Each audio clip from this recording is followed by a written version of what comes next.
Fast foot rolls really help to ensure that you get a good foot action. That's landing on the midfoot and rolling right through to push off with your toe. It's also good for your ankle because you're using the full motion of your ankle, and that also helps with calf strength. So they're a really good exercise to do. If you can't do them really fast, that doesn't matter. As you can see, I didn't do them really fast. It's about doing them at a pace is good for you, and always prioritise form over speed when you're doing drills. If you have to start off by doing them slowly, that's fine, and it's far better to do that than to learn to do something wrong, because all you're going to do then is translate bad form into your running. So that's foot rolls.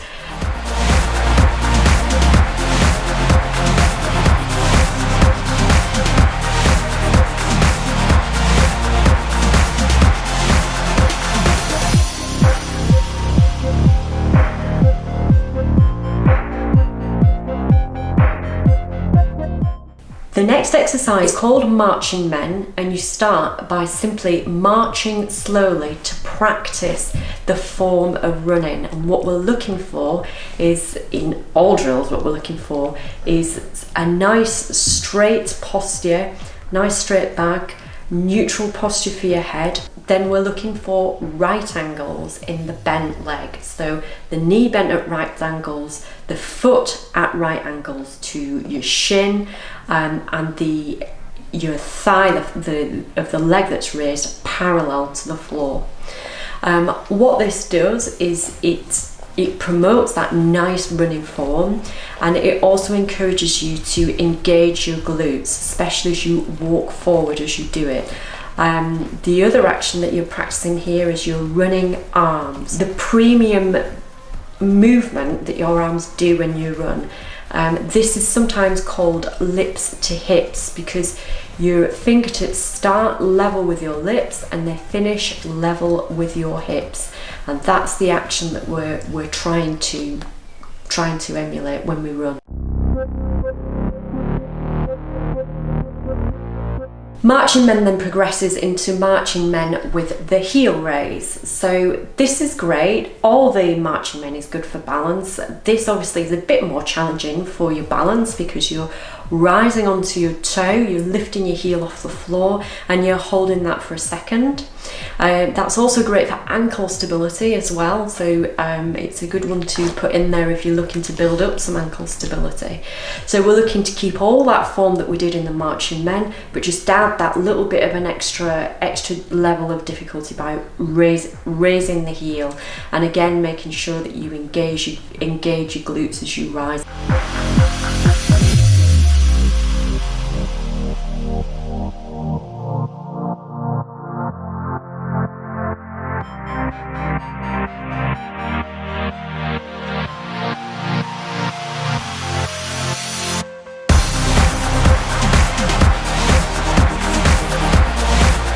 Finally, you can convert that into a skip.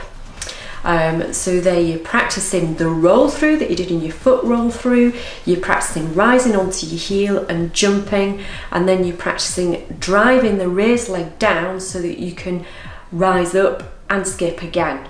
Okay, so we're not so much focused on lifting the knees as driving the raised leg down to strike the ground and lift up again. There are some variations of this where people talk about ploughing, which you can do as well, which would be another progression. But those are the ones that I'm doing at the moment, and they work well for me.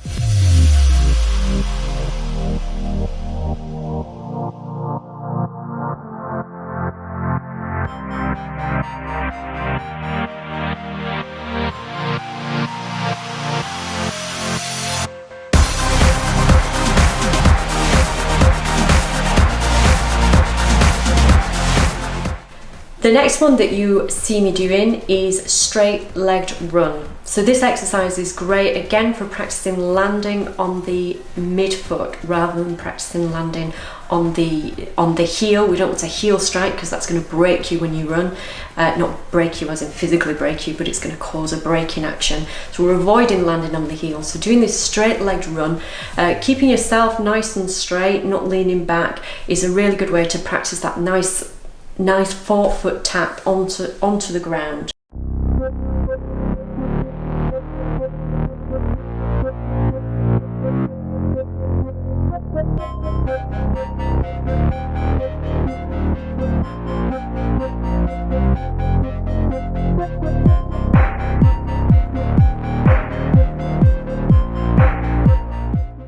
The next exercise that you saw me do was jumping.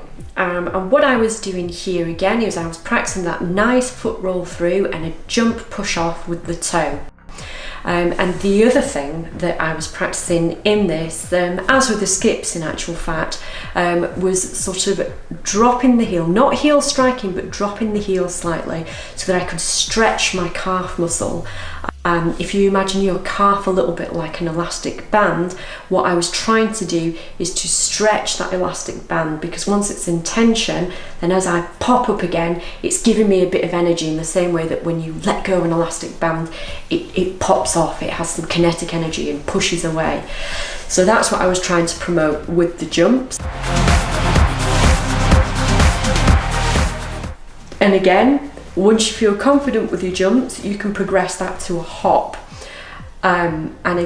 What this does is obviously it's requiring more strength and more of that stretch reflex action in your calf, and it's also good for balance as well.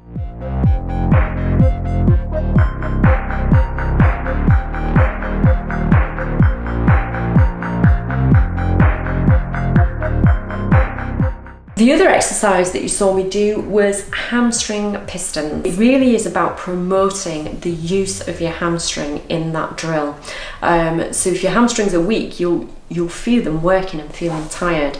It's not a bum flick, you're not aiming to flick your bum, you're aiming for a sort of A kind of shape with your leg, and to tuck your calf up towards your hamstring.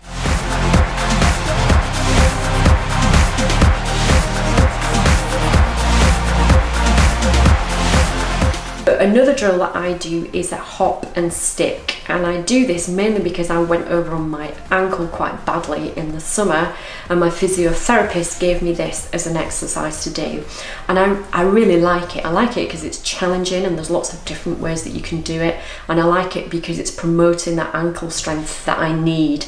It seems like my ankles are quite weak, I quite often go over on them, so it's a really good one for me to do. So you can start by just doing small hop and stick, but the trick is to hop, land and stay and balance. You can probably see on the video that I'm not always great at balancing, and in actual fact I'm less balanced on my left leg than my right leg.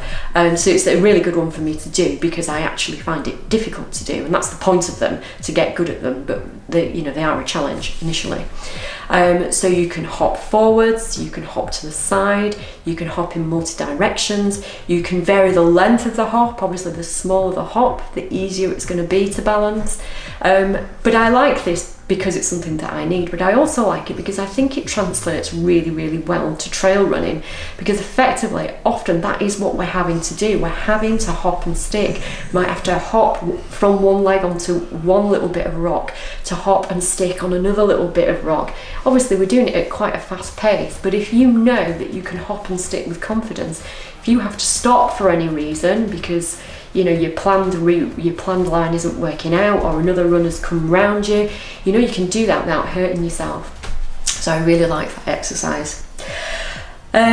So if you do a routine like this, it doesn't have to be this routine. I've designed this routine for me, but you can develop your own routine thinking about the kind of things that you might need. But any kind of routine like this is really, really going to help with your running form. And it's great because you don't need a lot of space to do it.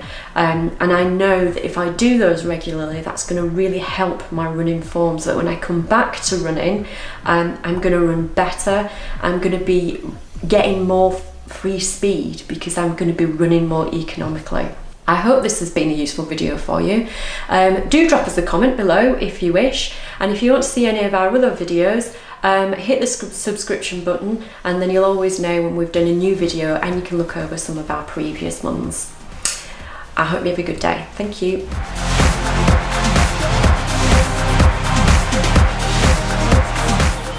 You want me to take Fernie? It was alright until I got to the Hamstring Pistons, then he got excited. Come on, Fernie. Fernie.